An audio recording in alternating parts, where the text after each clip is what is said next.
ছোৱালীজনী বিয়া দিয়া হৈছিলে যোৱা আপোনাৰ 19 ডিচেম্বৰ 2022 তাৰিখে ডিঙি থানা অন্তৰ্গত সোণাৰী গাঁৱত। তাত আপোনাৰ গিৰিয়েকৰ নাম হ'ল বাহাৰুল ইছলাম।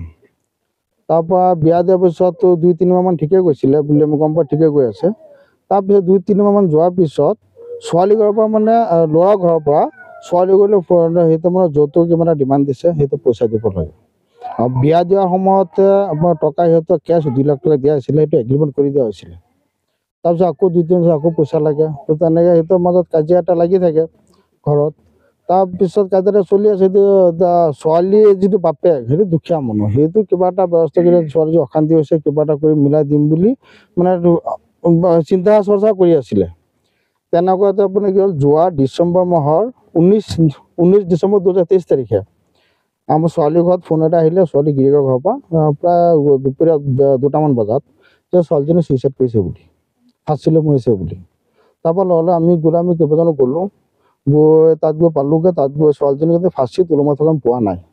বা ডিং থানা যিটো আৰক্ষী মহোদয় গৈছিলে, তেখেতক সুধিছিলোঁ, তেখেতেও কৈছে যে মই আহি আপোনাৰ ছুইচাইডত পোৱা নাই, আমি তলত থোৱা আছিলে। তো সুধিলোঁ ইয়াত কোনে নমাইছে, কৈছে ছোৱালীজনীৰ শাহুৱেকে নমাইছে বুলি কৈছে। তাৰপৰা তেনেকৈ গ'ল। আমি তাৰপৰা পুলিচ আহি ৰিপৰ্ট লিখি পোষ্টমৰ্টম কৰি নগাঁও পঠিয়াই দিলে। আমি সেইদিনা 19 তাৰিখে ডিং থানাত লিখিত এজাহাৰ এখন দিছোঁ।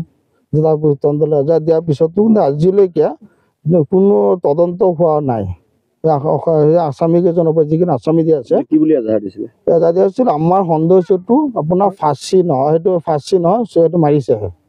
কাৰণ ইয়াত যিটো আপোনাৰ যিটো ফটো আছে, যিটো আমি ভিডিঅ' ক্লিপ দেখিছোঁ, ভিডিঅ' ক্লিপত দেখিছোঁ কিন্তু ফাঁচি লোৱা নহয়। আৰু যিটো ওচৰত অচিৰ লগত লৈ এই ভিডিঅ'টো আপোনাৰ চাই লওক। ভিডিঅ'টো কোনোবাই যদি কয় ফাঁচি লৈছে বুলি, তেতিয়া সেইটো আপোনালোকে নিজে সেইটো আপোনাৰ চিন্তা কৰি চাওক কি হয় বুলি। আৰু যেতিয়া আপোনাৰ অচি ছাৰক কোৱাৰ পিছত যাম ভেৰিফাই কৰিবলৈ যাম বুলি আমাক কৈ আছে, আমাক কোনো ফাইনেল দিয়া নাই।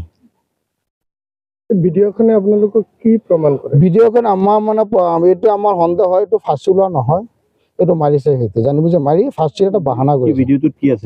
ভিডিঅ'টো মাৰপিট, লাঠিৰে কোব, মানে ডাঙৰ কিবা লাঠিৰে কোব আছে। গোটেই আপোনাৰ কঁকালত ৰাজাৰ যেনেকুৱা আছে, ৰাজাৰ নাই নেকি এনেকুৱা লাগিছে। আৰু গোটেই ভৰিৰ পৰা হাত ভৰি তেনেকুৱা অৱস্থা।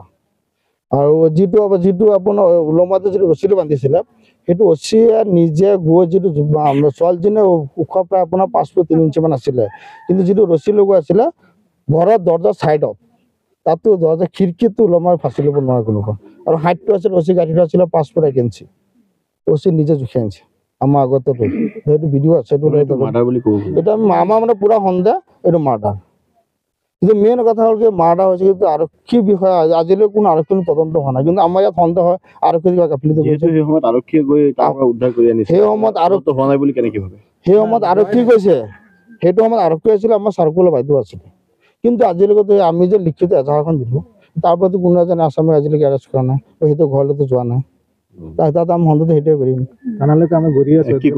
এতিয়া মুখ্য আমি অসমৰ মাননীয় গৃহমন্ত্ৰী ডক্টৰ হিমন্ত বিশ্ব শৰ্মাক এটা অনুৰোধ কৰিম, যিটো ছোৱালী আজি আমাৰ ছোৱালীজনীৰ লগত হৈছে, কাইলৈ আপোনাৰ ছোৱালীৰ লগত হ'ব পাৰে, পৰীক্ষা বেলেগৰ লগত হ'ব পাৰে।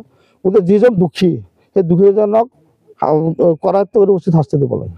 আমি সেইটোৱে বিচাৰোঁ, যাতে অসমত ছেকেণ্ড মাজত তেনেকুৱা কাৰোবাৰ ছোৱালী বা কাৰোবাৰ বায়েক বা কাৰোবাৰ ভনীয়েক তেনেকুৱা নহয়। সোণাৰী গাঁৱত বিয়া দিছিলে। তাৰপিছত 2টামান বজাত ফোন আহিছে যে হেৰি হ'ব, আজিমা বোলে মৰি গৈছে, আহিবলৈ আমাৰ যাব লাগে। গৈছোঁ যে সুধিছোঁ কি হৈছে, ফাঁচি লাগিছে। ফাঁচিত আমি ওলামাই থকা পোৱা নাই, তাক মাটিত নমাই শুৱাই থৈ দিছে। কোনে নমাইছে? তাৰ শাহুৰিয়েকে নমাইছে।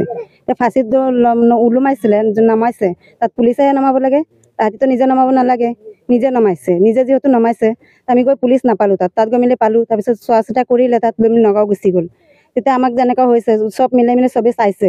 চোৱাৰ পিছত এতিয়া ছোৱালীজনী কিবা বিচাৰ লাগেনে নাই? এতিয়া লাগেতো, আমাৰতো লাগিব যে, তাহাঁতিতো কোনো এতিয়া একো একশ্যন লোৱা নাই পুলিচে।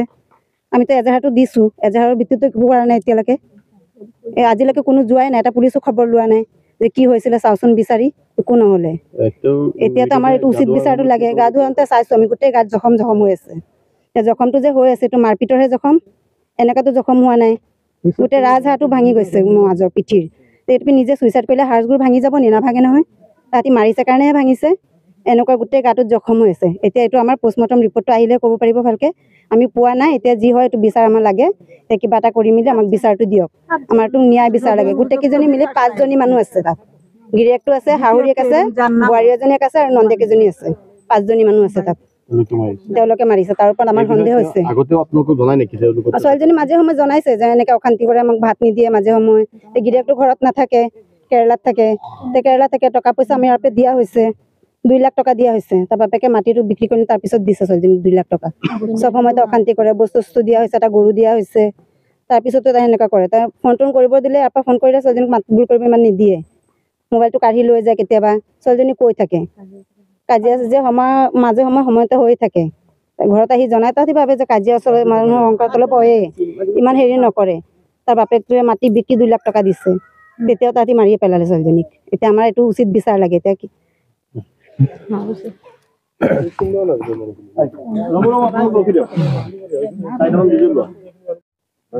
যে 2টার সময় খবর করছে যে আজিমা ফাঁসি লইছে। আমরা গেছি, আমরা তো কোনো ফাঁসি কোনো পাইলাম না। যাই দেখি ডিং থানাত গেছি, যাই হাইরা পুলিশ পাইছি না নিচেকা। বা ডিং থানাত আমরা বাইর গেছি, যাই দেখি বাড়ি গিয়ে হুতায় আসছি পুলিশ টুলিশে নবাদে যে বেরিয়ে আসামি পুলিশটা যায় এটা কাহর চারকান্দা লটকায় দেখলো, দেখে হাইরা লাশ লয়ে গেল গা। লাশ লয়ে গেল, লাশ তো এটা তো ফাঁসি না। দোয়ানির সময় আমরা দেখছি নিজে গার বাইন গেলছে, ফিরেন মেদিনা আর বাইন গেলছে, কোমর বাইন গেলছে, কিচ্ছা কিচ্ছা সারাটা শরীর কালা তার। এটা তো ফাঁসির মারা না। এটা আমার উপযুক্ত বিচার লাগবো, শাস্তি বিচার লাগবো আমার। আমরা লাশ তো দেখ পারি দিচ্ছে না। এটা তার হরি মারছে, এটা তার নন্দে মারছে, তার জালে মারছে। এটা উপযুক্ত বিচার লাগবো। আমার জিতো মরে গেছে, জোৱাইজন দোষী নহয় বুলি ক'ব বিচাৰিছে, তেওঁৰ ঘৰৰ পৰিয়ালহে দোষী। আছে লগত আছে, না থাকলে আৰ মাৰছে। হ্যাঁ হুকুম দিছে, দেখেছো তাৰা মাৰছে।